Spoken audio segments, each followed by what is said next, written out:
yeeɓiyankoɓe Ayaw Weltare TV min calmini on min juurima on oɗo henna ñalawma hande eɗen joguiɗo henna toɓɓere wootere no jiɗɗen addude enen kala ken ɓiɓɓe baaba ne wuuri taw maayani mawniraɗo miñiraɓe donki faamodirde gila baaba ne wuuri ɓe paamodiraɗi woni hen goni ko caggal leydi woni hen goni koye nder leydi woni hen goni koye nder galle o baaba noon kam tan waɗata maslaha eɗen kawrita e galle ngam sababude baaba hol miijo ngo jogorɗen so tawi baaba yalti aduna hono jogorɗen waade holno jogorɗen réglirde caɗele men gila baaba ne wuuri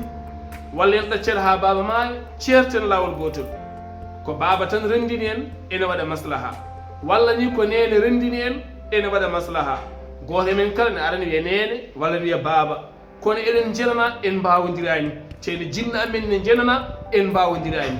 hol haqqilantagal ngal kutotoɗen ha mbawen yewtide gila jinna amen ne nguuri paamodiren ɓe jaaha ɓe jaada e ɓerɗe ɓuuɓɗe ɓe ɗacca ga henna kadi jaam saabu eɗen gandi hande galleji ɗini metti mawniraɓe miñiraɓe mbawodirani ten jinnaɓe ne jiiya ene nana ene gandi kono ne doga hen maslahaji aduna oɗo saaha so yettima ɗo henna hol peeje ɗe mbatten ha mbawen wurdude enen kala janggo e jaam so jinnaɓe jiyaka tawi ɗe mbawa jokkude gurdam men ɗum woni hande toɓɓere meɗen saabu so tawi a laari galleji ɗi kala galle mo laarɗa aɗa yiya ɗum hen joni noon so tawi yettima ɗo henna holno mbatten ha mbawen famade koye men saabu eɗen gandi en mbawa wurde ga enen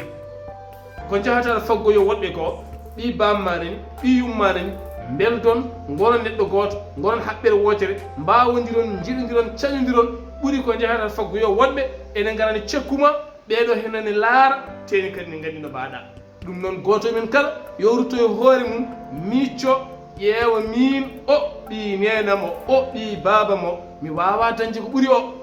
mawniraɗo ñaago yaafuye miñiraɗo kañum ne ñaago yaafuye mawniraɗo ɓe dokkodira junggo ɓe gona neɗɗo goto ganden galleji ɗi ko enen goni galleji